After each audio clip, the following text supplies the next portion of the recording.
Imagine, for a moment, a key. A simple, ordinary key. It's the key to your front door, the one you've used for years.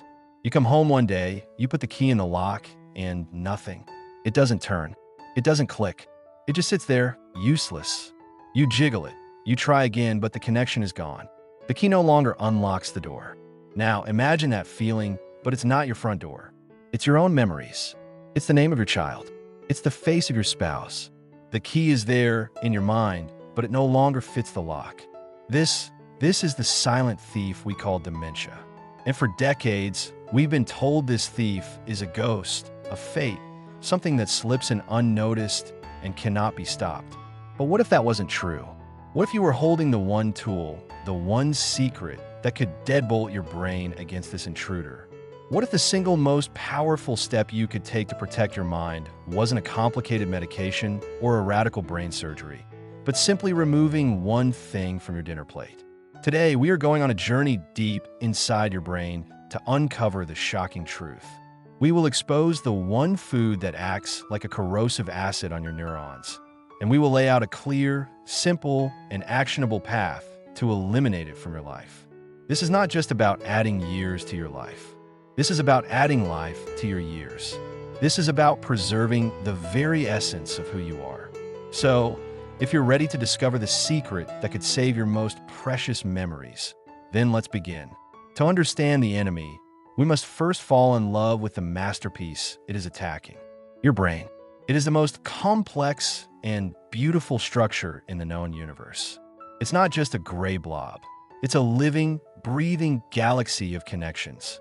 86 billion neurons, each one reaching out to thousands of others, creating a network of trillions of pathways. This is where your life lives. Your first kiss, the sound of your mother's voice, the feeling of sand between your toes on a childhood vacation. Every skill you've ever learned, from tying your shoes to reading these words, is etched into this living tapestry. And this galaxy is constantly talking. It communicates through tiny electrical impulses and chemical signals, firing back and forth in a symphony of incredible complexity.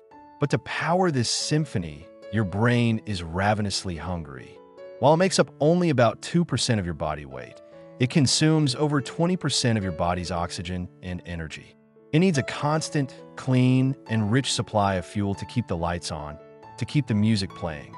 And for that, it relies on a delicate and intricate supply line, a network of tiny blood vessels so vast that if you laid them end to end, they would stretch over 100,000 miles. This is the stage, this magnificent, delicate, energy-hungry galaxy inside your head. And now, let's meet the Trojan horse that threatens to burn it all down. For years, we've been looking for the villain in all the wrong places. We blame bad genes. We blame bad luck. But the trail of evidence has been leading scientists to a different culprit altogether, one that is so commonplace, so woven into the fabric of our daily lives, that we've missed the forest for the trees.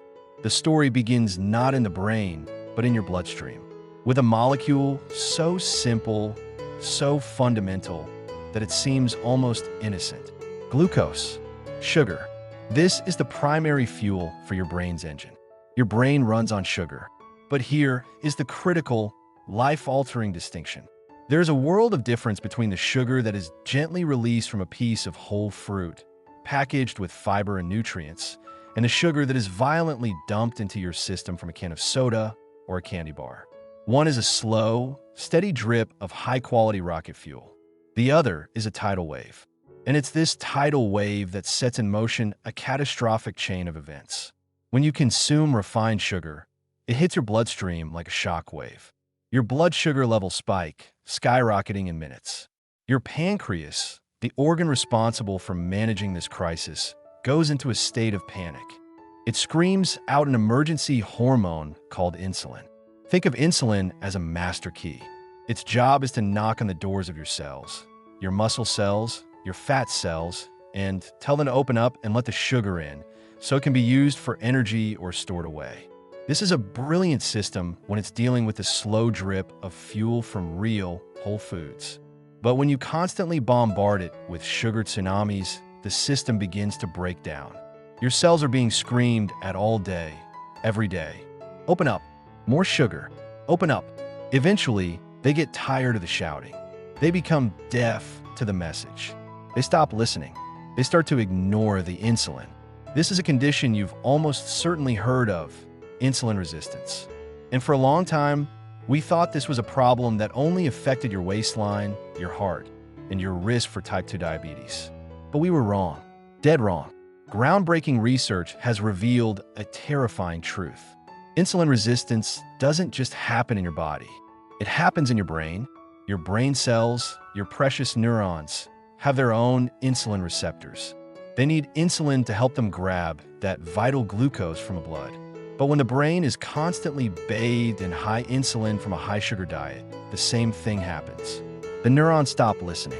The master key no longer works in the brain's locks. This is a catastrophe. Your brain's galaxy is now starving in a sea of plenty. The fuel is right there, swirling around it, but it can't get in. The neurons become energy deprived. They can't communicate as well. The symphony of your mind begins to falter. The music slows. The lights flicker. You might experience this as brain fog, as forgetfulness, as a feeling that your processor is running slow. This is the first whisper of the storm. And it's at this precise moment that the true villain reveals itself. Because a starving brain is a desperate brain. And a desperate brain sends out distress signals. It cries out in the only way it knows how, through inflammation. It unleashes a swarm of inflammatory chemicals, a sort of cellular SWAT team, trying to fix a problem it doesn't understand. But this inflammatory response is like using a flamethrower to put out a candle. It causes collateral damage. It damages the delicate neurons and the tiny blood vessels that supply them. And now, we arrive at the heart of the mystery.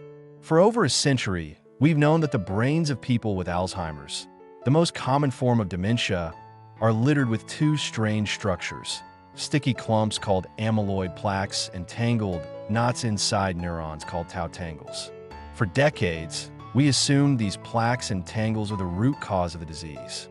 But the new, revolutionary theory is that they are not the cause. They are the symptom. They are the brain's desperate, last-ditch effort to protect itself. Think of it like this. The amyloid plaque, that sticky gunk, might actually be the brain's attempt to wall off what it perceives as an infection or an injury, the injury caused by insulin resistance and inflammation. It's like the brain is throwing a sticky fire blanket over the burning neurons. The problem is, this blanket ends up smothering the very cells it's trying to save, cutting off their connections, and eventually killing them. The tau tangles, meanwhile, are like the internal scaffolding of the neuron collapsing. When a neuron is starved of energy, its internal structure, made of tau proteins, starts to fall apart, like a building whose steel beams are suddenly turning to dust. The neuron can no longer hold its shape, and it dies from the inside out. This connection is so profound, so well established in the latest science, that many leading researchers have begun to call Alzheimer's disease something else entirely. They call it type 3 diabetes. Let that sink in. Type 3 diabetes, a form of diabetes that selectively attacks the brain. This is not a metaphor. This is a scientific paradigm shift.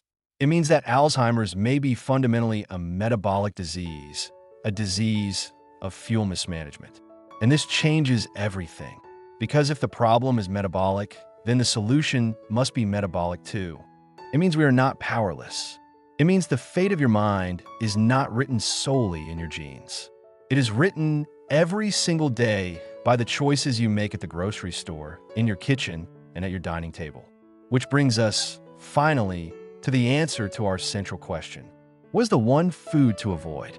The one food, the single most destructive dietary element for your brain, the primary driver of this entire catastrophic cascade, is not a whole food at all. It is not fat. It is not salt. It is added sugar, the refined, processed, concentrated sugar that is deliberately added to our food and beverages. This is the Trojan horse. This is the key that jams the lock. This is the trigger for the insulin resistance that starves your brain and sparks the inflammatory fire that burns it down. And the most dangerous part of this entire story is that you are almost certainly eating far, far more of it than you think. This is not about the sugar you consciously add to your coffee or your tea. This is about the sugar that has been hidden in plain sight, slipped into your food by an industry that knows its addictive properties. It is in your pasta sauce. It is in your whole wheat bread. It is in your low-fat yogurt, your granola bars, your salad dressings, your ketchup, your canned soup, your protein shakes, and your so-called healthy sports drinks. The average person consumes a staggering 70 pounds of added sugar per year. That's the weight of a small child in pure sugar. Every year, day after day, meal after meal, this constant drip of sugar is forcing your pancreas to work overtime, teaching your cells to become resistant and slowly, insidiously starving your brain of the energy it needs to survive and thrive. A landmark study published in the prestigious New England Journal of Medicine followed a large group of people over many years. They found that even a mild elevation of blood sugar, even in people who are not diabetic, was strongly and directly linked to a significantly higher risk of developing dementia later in life. The higher the average blood sugar, the higher the risk.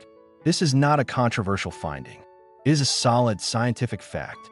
Your blood sugar levels are a direct barometer of your brain's future health. And every can of soda, every sugary snack, every sweetened beverage is pushing that barometer in the wrong direction. But here is the hope. Here is the empowering part of this story. Your brain is not a passive victim. It is a resilient, plastic, and incredibly powerful organ. When you remove the source of the attack, it can begin to heal. The inflammation can subside. Insulin sensitivity can be restored. The brain can once again efficiently use the energy from the healthy foods you eat. The flickering lights can grow bright again. The symphony can resume its beautiful, complex music.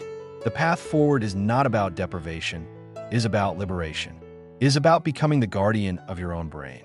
Start by becoming a detective in your own kitchen. For 1 week, make it your mission to read the label of every single packaged food you buy. Don't just look at the calories or the fat. Look for the line that says added sugars. The American Heart Association recommends no more than 6 teaspoons, or 25 grams, of added sugar per day for women and 9 teaspoons, or 36 grams, for men. You will be absolutely astonished at how quickly a single healthy meal can blow your entire daily budget. That flavored yogurt for breakfast? That could be 7 teaspoons. That pasta sauce at dinner? Another 4. You've already exceeded the limit, and you haven't even touched a cookie. Next, make a simple beverage swap. If you do nothing else, change what you drink. Sugary drinks are the single biggest source of added sugar in the modern diet. They are liquid candy, delivering a massive dose of sugar with no fiber, no nutrients, nothing to slow its absorption. It is a direct sugar injection into your system. Make water, sparkling water, coffee, and unsweetened tea the cornerstone of your hydration. Your brain will thank you for it within days. Finally, remember the power of pairing. When you eat carbohydrates, especially from whole foods like fruit or sweet potatoes, pair them with a healthy fat or a protein. Eat that apple with a handful of almonds. Have that sweet potato with a grilled chicken breast. The fat, fiber, and protein will dramatically slow the release of sugar into your bloodstream, preventing that violent spike and the subsequent insulin surge. You're giving your brain a steady, stable supply of fuel the way it was designed to receive it. This is the secret. This is the one food to avoid. It's not a magic berry from the Amazon or a rare root from the Himalayas. The power to protect your brain has been in your hands all along. Every time you choose unsweetened yogurt over flavored, every time you choose water over soda, every time you read a label and put a product back on the shelf because it contains too much added sugar, you are not just making a dietary choice. You are making a profound statement about the value of your own mind. You are defending the memory of your wedding day. You are safeguarding the knowledge of how to play your favorite song on the piano. You are preserving the stories you will one day tell your grandchildren. You are, in the most real and powerful sense, saving yourself. The science is clear. The path is laid out before you. The choice from this moment forward is yours.